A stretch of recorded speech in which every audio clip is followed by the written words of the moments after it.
हरे कृष्ण जय श्री राम। समस्त भक्तबृंদের चरणे अनंत कोटि साष्टांग दंडवत प्रणाम। आज प्रभु भगवान श्री रामचंद्र शुभ आविर्भाव तिथि राम नवमी। आपनारा सबाई श्री प्रभु रामचंद्र के प्रणाम करुन। रामाय रामचंद्राय रामभद्राय वेधसे रघुनाथाय नाथाय सीताय पतये नमो। प्रभु श्री रामचंद्र की, अयोध्या धाम की, दशरथ महाराज की।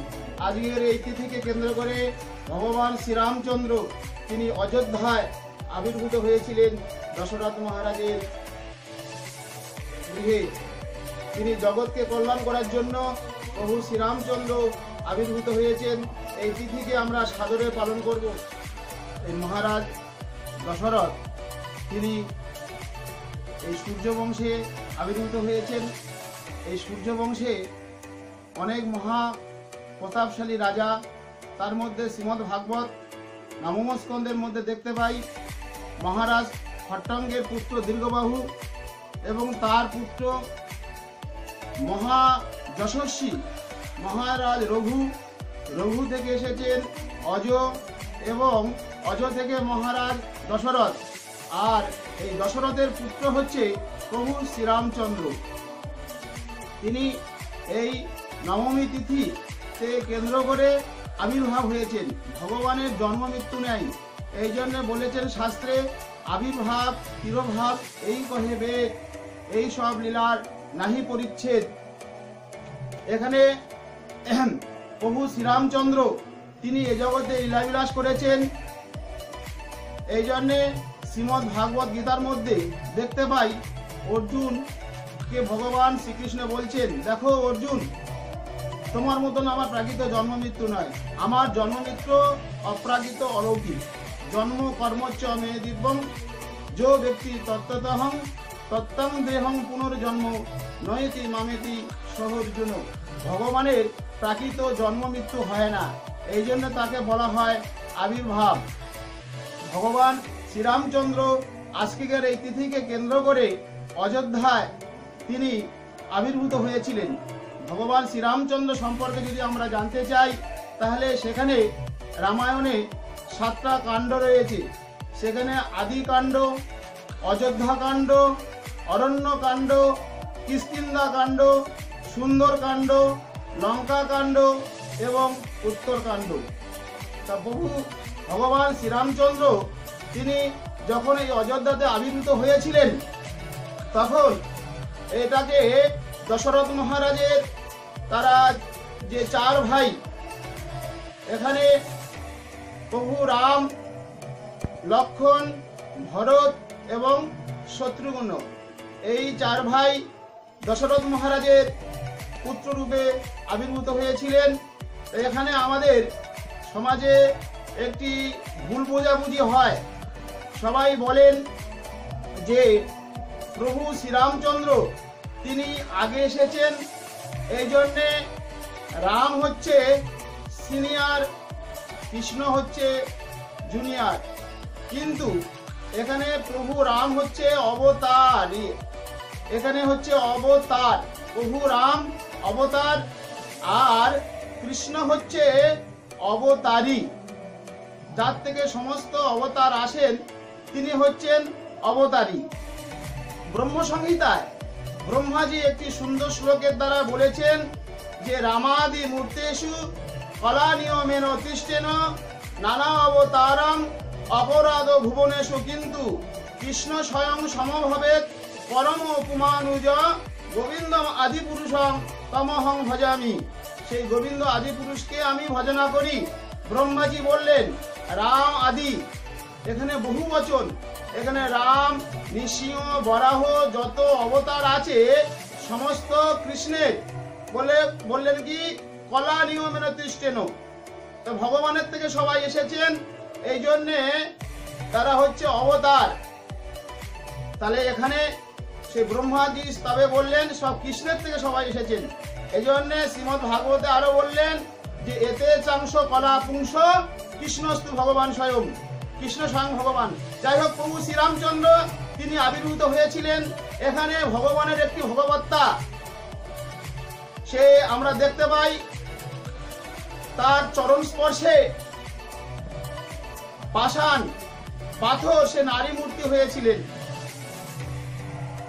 তো এখন একে ভগবান বলা হয়। আজকালকার দিনে আমরা ভগবান বলি মানুষকে, পারবে কি মানুষ? পারবে না। ভগবানের মধ্যে 6টা গুণ আছে। ঐশ্বর্যস্য, সমগ্রস্য, বীর্যস্য, যশস্বসীয়, জ্ঞান ও বৈরাগ্যশ্চৈব সংজ্ঞান ভব ইতিঙ্গনা। এই ষড়ৈশ্বর্যপূর্ণ ভগবান, একে ভগবান বলা হয়। প্রভু শ্রীরামচন্দ্রের চরণ স্পর্শে এখানে গৌতম ঋষি স্ত্রী অনলা সে পাষাণ হয়েছিল, আর সেই প্রভু শ্রীরামচন্দ্রের চরণ স্পর্শে সেখান থেকে তিনি নারী মূর্তি ধারণ করেন।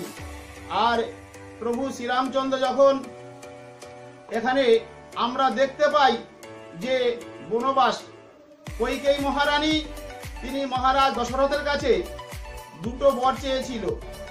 তাহলে সেটা কি পাই আমরা? প্রথম বর যে ভরত রাজা হবে, রাম 14 বছরের জন্য বনবাস যাবে। কিন্তু প্রথম বরটা কি ছিল? ভরত রাজা হবে। এখানে প্রভু শ্রীরামচন্দ্র তিনি হচ্ছেন লীলাময়। এই লীলাবিলাস করার জন্য এই ধরাধামে তিনি অবতীর্ণ হয়েছেন। তিনি চিন্তা করলেন ভরত যদি এই অযোধ্যায় রাজা হয় তাহলে আমার যে কারণের জন্য আমি যে লীলাবিলাস করতে এসেছি, অসুর সংহার করার জন্য এসেছি, তাহলে সেগুলো হবে না। তখন ভরত মহারাজ বলবে আমি এই অযোধ্যায় রাজা, রাজার নির্দেশ সমস্ত প্রজাদের মানতে হবে। আপনি এই চুপচাপ এই সিংহাসনের মধ্যে বসে থাকবেন আর আপনার চরণে আমি দাস হয়ে থাকব। ভগবত ভক্ত হয় খুব চতুর। প্রভু শ্রীরামচন্দ্র তিনি জানতেন, জেনে এই জন্যে তিনি চিন্তা করলেন ভরত রাজা হওয়ার আগেই তিনি এই বনে ভ্রমণ করেছিলেন 14 বছরের জন্য। তা সেই প্রভুর চরণ স্পর্শে পাষাণ সে নারী মূর্তি হয়ে গিয়েছেন। এই দেখে যখন সেই নদী পার হবেন তখন কেওট যে নৌকা পারাপার করে, নদী পারাপার করে নৌকার দ্বারা, প্রভু রামচন্দ্রকে বললেন প্রভু আপনার চরণে কি না জাদু রয়েছে, আপনি পাথরের মধ্যে পা দিয়েছেন, নারী মূর্তি হয়ে গেছে। আপনি যদি আমার এই নৌকায় পা দেন, আমার নৌকা যদি নারী মূর্তি হয়ে যায়, এই জন্যে এখানে একটি আমার আবদার রয়েছে আপনার কাছে, আপনাকে আমি নিয়ে যেতে পারি, তবে আপনার এই চরণ ভালো করে আমি ধৌত করব। এই চরণ ধৌত করে আমি আগে নিজে পান করব, তারপরে যদি এটি কোনো রকমের কিছু অসুবিধা না হয় তখন আমি আপনাকে পার করব। এখন ভগবান তিনি কৃপা করেন, দিনের অধিক দয়া করেন ভগবান। এখানে যারা দিনহীন, যারা তাদেরকে কৃপা করেন ভগবান। তাই সে কেওটকে তিনি কৃপা করবেন। কেওট কি করলেন? ভগবান শ্রীরামচন্দ্রের চরণ ধুইলেন আর অঝর নয়নে কাঁদছেন। যে চরণ দর্শন পাওয়ার জন্য যোগীন্দ্র মুনীন্দ্র যুগ যুগ ধরে তপস্যা করে যে চরণ দর্শন পায় না, আজকের সেই চরণ তিনি ধৌত করছেন আর পার করছেন। ধন্য ভক্তবৎসল ভগবান, ধন্য তোমার লীলা, ধন্য তোমার মহিমা। এইভাবে চরণ ধৌত করে প্রভুকে যখন নৌকায় তুলে পার করলেন, আর সেই নৌকা যখন পার হয়ে গেলেন নৌকায় চড়ে, তখন কেওটকে কিছু দক্ষিণা দেবেন, পারাপারের করি আমরা যেটা বলি। তখন কেওট বলছে প্রভু আপনিও একজন ব্যবসায়ী, আমিও ব্যবসায়ী। প্রভু রামচন্দ্র বুঝতে পারছেন না, বলে হ্যাঁ আমি একটি ছোট নদী পার কর্তার মালিক, এই জন্য আমি ক্ষুদ্র ব্যবসা করি। আপনি বড় ব্যবসায়ী, এই ভব সমুদ্রের পারকর্তার মালিক হচ্ছে আপনি। আপনি আমার কাছে এসেছেন, আমি আপনাকে পার করে দিয়েছি। আমি যখন আপনার কাছে যাব তখন আপনি আমাকে পার করে দিলেন। ভগবানের চরণ আশ্রয় ব্যতীত এই ভব সমুদ্র পার হওয়া যায় না। তাই শ্রীমদ্ ভাগবতের মধ্যে একটি শ্লোকের মধ্যে বললেন যে অবিস্মৃতং পরিপূর্ণ কামং শনৈব লোভেনং সমং প্রশান্তং বিনাপ সর্বত্র হি বালিশং শিলাঙ্গুলে নদী তিক্ত সিন্ধুম।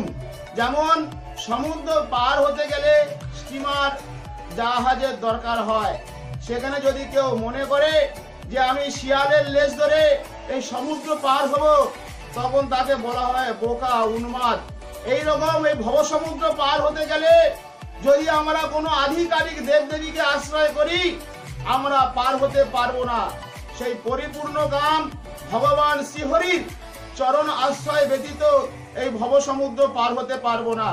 এই জন্যে সেই ভব সমুদ্র পার হতে গেলে সে ভগবানের চরণ সান্নিধ্যকে আশ্রয় করতে হবে, তাহলে আমরা এই ভব সমুদ্র অনায়াসে পার হয়ে যাব। সেটি শিক্ষা দিলেন ভগবান শ্রী রামচন্দ্রের। শিক্ষা অনেক এখানে, তিনি এক একটা লীলা করেছেন, প্রত্যেকটা সব জীব শিক্ষার জন্য। সেই শিক্ষা আমরা নিব। প্রভু শ্রী রামচন্দ্র আজকের আমাদেরকে কৃপা করুন, যাতে করে সেই আমরা তার চরণ সান্নিধ্য লাভ করতে পারি। আর সবাই মিলে বলুন জয় শ্রীরাম। হরে কৃষ্ণ কৃষ্ণ কৃষ্ণ কৃষ্ণ হরে হরে।